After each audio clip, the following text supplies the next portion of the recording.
Hey y'all, how's it going? So today we're in our little small orchard that we've got planted. There's flowering trees, and we've got several orchard type trees that's going to produce us some fruit in the future. So we'll go ahead and start off. We've got them in these rows like this to where we can really keep up, and it keeps it in a straight line. It looks very symmetrical with the field. And so we've done this with our property and with the fence line. So the terrain right here is a little weird. That you can tell in parts of our yard this used to be a field. There are several small terraces that has over the years been pushed back down into the ground a little bit over time. It kind of eroded back down. But this used to be a crop field, and you can tell right here because this probably right in here was a grassed waterway right in this little area right down here. And this was a funnel to where the terraces run into and carries the water out to a place. So first off, right here, we've got a Gala Apple tree.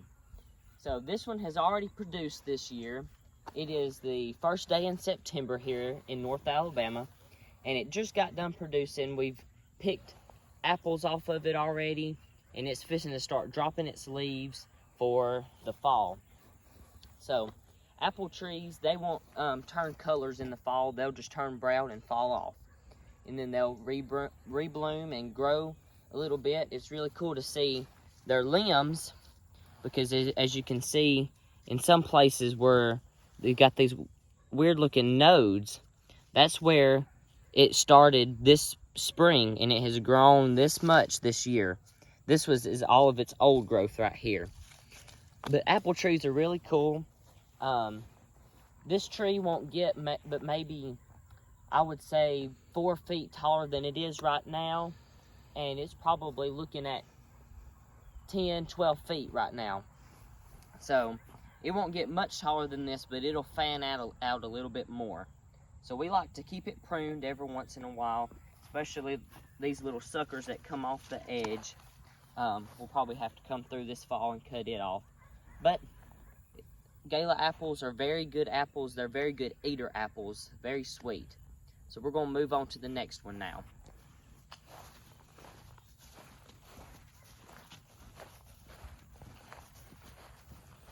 So right here we have a Bartlett Pear, and so far we have just been able to enjoy the blooms off of this tree right now.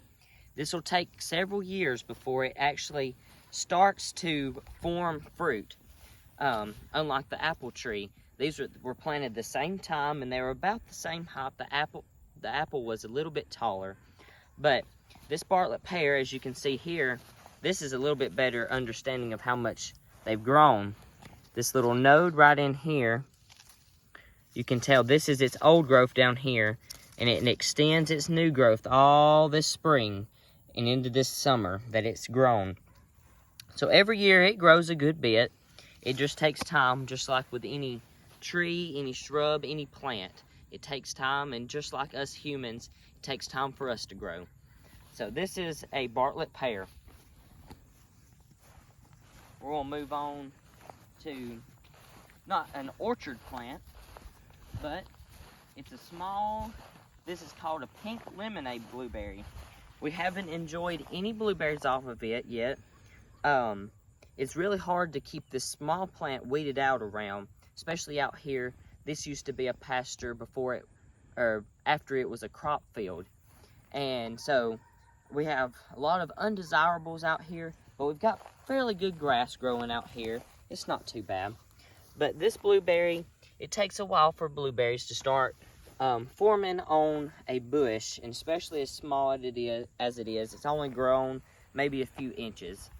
So that's a pink lemonade blueberry. We're going to move on to the next one.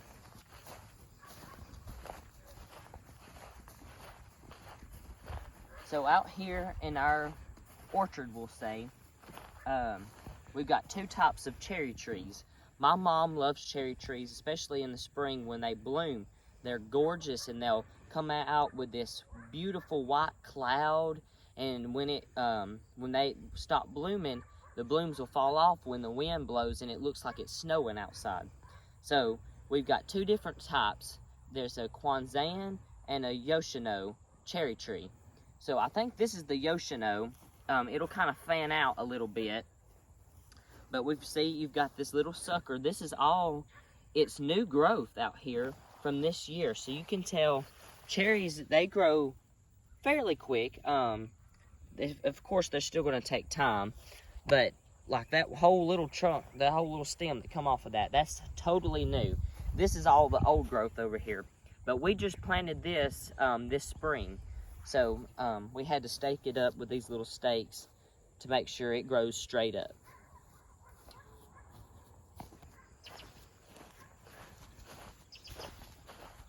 So we've got a few gaps out here. Right now this is just a weed, and I couldn't get it with the weed eater, so we'll just break it off. But anyway, there's a small little tree in there, and I can barely even see it from here. And it is a redbud tree we had planted with bare root. And with trees, you got to watch when you're planting with bare root, especially if it's not a very structured plant. If it doesn't have a lot of roots on it, it might suffer for a little while. And so this has been probably 2 or 3 years that this has been in the ground, and it hasn't grown very much. So we might have to watch that, and we may plant another tree there just because it hasn't been doing good. That's probably yay high or so, about as tall as I am. We've got 2 of these out here in the orchard. Mom and everybody around here, especially in the south, loves weeping willow trees. So weeping willow trees will get real big. I mean, probably you're looking at 40 feet tall or so. And they'll weep over, and it's just gorgeous. A lot of times you'll see them, especially in South Alabama, Florida, and Louisiana, you'll see where they'll weep over, and they'll be growing right next to water. They love water. So I've been watching, and I've made sure to try to keep water to this thing. So it had a little bit of stress, as you can see right here. This is a dead branch from when we planted it this spring. It had a little bit of stress, but all of this right here that's got leaves on it is all of its new growth after it had this little bit of stress. We've got one more on the farm, and it's on up in a different area. So, but I was just going to show y'all this, that we've got 2 of them out here.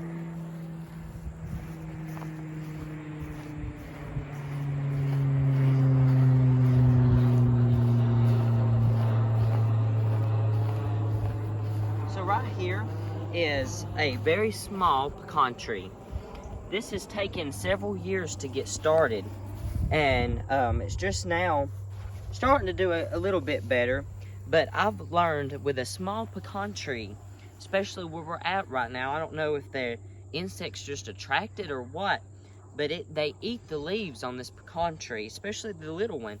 Now right here, this is a full-size pecan tree right here that you're looking at, and it gives us pecans all the time.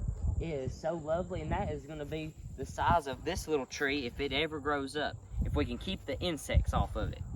So you would think that if it was attracted to the little one, it'd be attracted to the big one, but I guess it can produce way more leaves than this little guy, so it can fight off the insects a little bit better.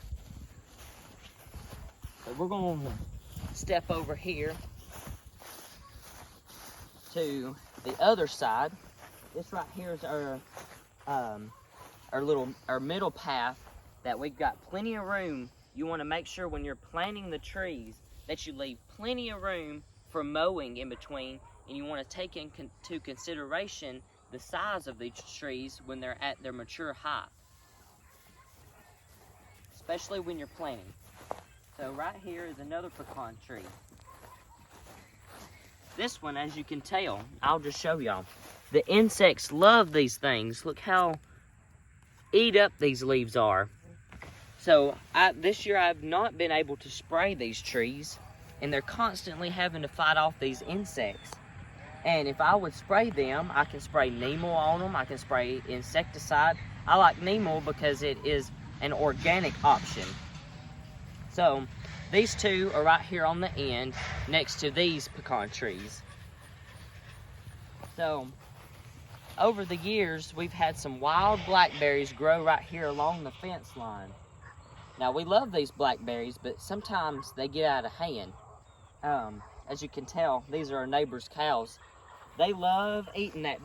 They've got some beautiful grass over there. They just came and bushed off the tops of the weeds off, and they've sprayed fertilizer on it, and they sprayed herbicide on it, and they came through. They have their own chicken houses. They've got their own chicken houses. Hey, Fred, his name's Fred. He's the sweetest thing.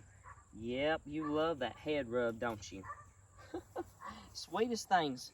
Good vegetable disposer. If we have any scraps in the garden, these fellers get it. Love that stuff. There's some more off out in here. So he's gonna be a good bull one day. Yep. So we're gonna head back up here.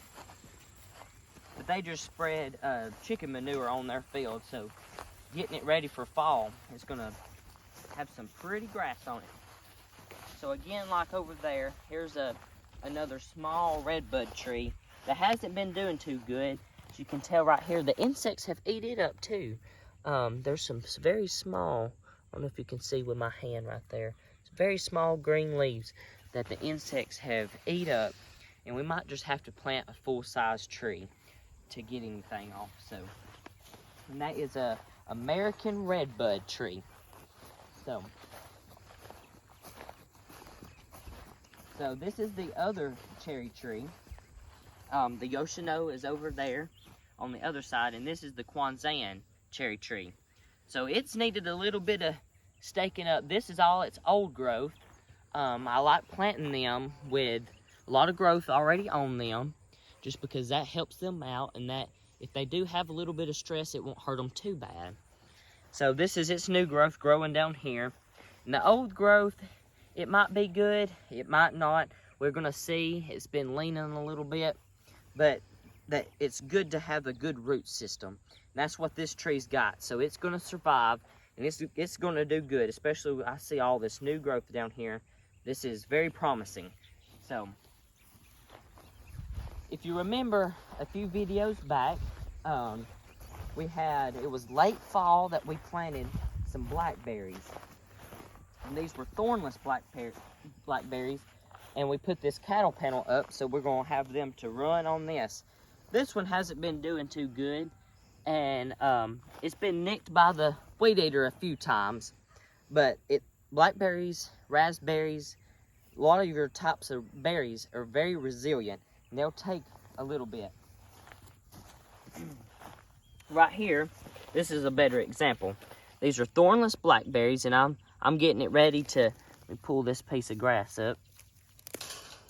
But they're about ready to start running on this cattle panel.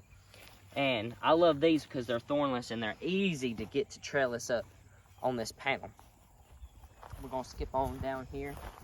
Here's yet another Gala Apple. So it's not near as tall as its friend over there. They were both planted the same time, and this has produced apples just like the other one has. So we've got two Gala apples in the orchard.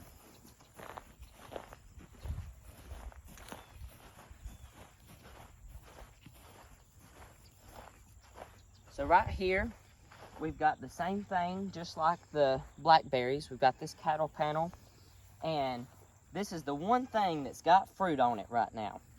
So it's lovely to see. These are raspberries. And as you can see right there, raspberries hanging in there, and they are so sweet. They're small right now because the plant is not very established, but it was planted, I want to say 2 years ago, maybe even 1 year ago, and it has taken off. As you can tell, it started out with just a little pup, just a few little strands, and it has grown like crazy, and it is doing such a good job. There's blooms and berries on every branch that I can see. So this has been a very good success on the farm. There's a little bit of, see how tiny they are? They'll get a little bit bigger as it grows and ages. That's really good. It's good to have homegrown produce. So, right here is our poor little fig tree. If you'd just know his story. Well, as you can tell right here, here's his old growth. And he came out a little bit too early this spring. So this was planted along with all of the apple trees and the pear trees. And this poor little guy, he came out a little bit too early in the spring, and we had the last frost that nicked him real good. Well, I thought he was dead, but this little feller, he came right back. You had to give him a few months, give him to the middle of June, and he came back with all this new growth. So, he's a survivor.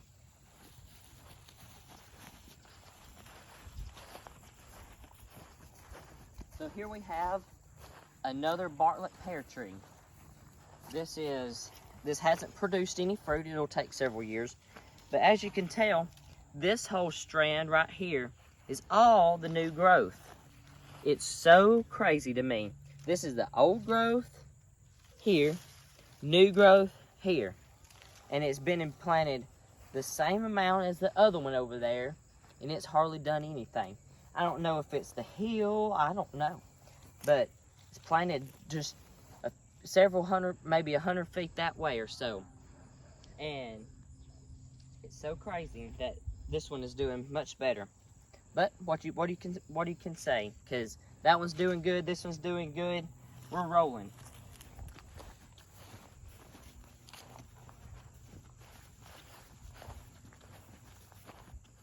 So right up here, this is a crab apple.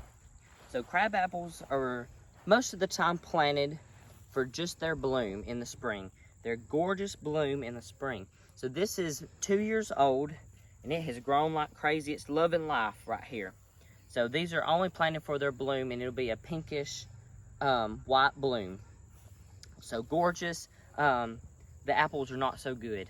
I would stay away from the apples. That's why it's called a crab apple. It don't sound very good. But anyway, just for the blooms, it'll be gorgeous out here. Right here, we've got 2 Muscadines. And these Muscadines have been planted here for 2 or 3 years. And they have just started to take off. In the spring this year, they were real small, way down here. And we put this cattle panel up and started training them to this cattle panel. Over the spring, they have taken off. It's amazing what viney plants can do when you give them something to run up on. So this is crazy. Already as tall as I am up here, and it's loving life. We haven't got any muscadines off of this, but we will be making muscadine jelly one day. I guarantee you that. So right here, we have a grape. This has been here for several years, along with this big one right over here that I'll show you in just a minute. But this is the smaller one. As you can tell, this is an example of something that you haven't trellised in several years.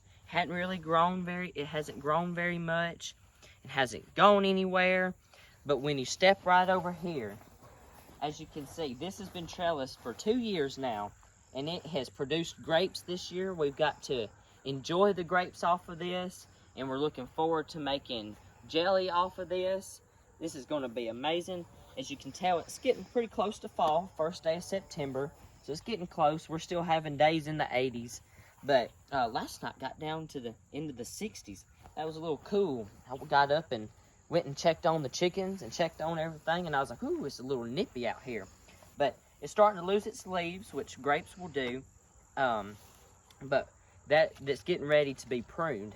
And it's good to prune your grapes because that leaves this old growth alone, and that new growth that has came out in that year, you can cut some of it off. I might have to do a video. I'll show y'all a video of me trimming and pruning these grapes. So that will give me a job to do. So right up here, I'm starting to get into our garden area up in here. This is our little strawberries. this is a funny story. But our neighbor just right across the pasture, she gave me these strawberries. She only gave me a little bit of strawberries. As you can tell, everything loves the raised beds, weeds and all. And I have not been out here to weed out. That's the first weed I've pulled out of here in a long time. And I just weed eat right around the raised bed, because these strawberries take over, and they will produce strawberries in the early spring, and they're loving life in here. And it happened within, I'm telling you, a year. It spread, and they spread like crazy. So if you get in the strawberries, you better watch them, because they'll take over. So here's another bed of strawberries. As you can tell, this one hasn't taken over too much, but you can see them down in here, loving life. But as you can tell, have I weeded out this? Nope, I haven't. So we're gonna step right over here. I'll kind of show you what's been going on here. So this petunia's been in here for I don't know how long, for several years, 2 or 3 years, and it's so crazy. I'll roll it in the greenhouse and it'll just keep growing. I bring it out when it gets warm, it'll just keep growing. It's still blooming in the fall. Got an onion in here. Here's our butterfly bush, loving life. Butterflies on it, seems like all the time. I love the butterfly bush, it's so gorgeous. Here's the greenhouse we got put up. This was in the video, in my past video on propagating plants. And so it's still a little bit unfinished, but it is finished enough for Alabama weather. If you go in there in the summer with the door open, the window open in the back, it still don't have quite the siding on it. It is burning up in there. And then plants, they suffer a little bit. So it's good to have, especially in Alabama. We might come back in the winter and cover it back up and help the plants during the winter. But it is hot in there. So here's where we'll end the video, right here, showing you this granny. Sorry about that, we was having camera problems. But this is a Granny Smith apple. It's been here for, I don't know, I want to say around 10 years or so. And it's producing good apples. We've made plenty of jars of apple jelly. It's been delicious. But this tree, as you can tell, this is pretty much its full size. It might get a little bit bigger than this, but not much bigger.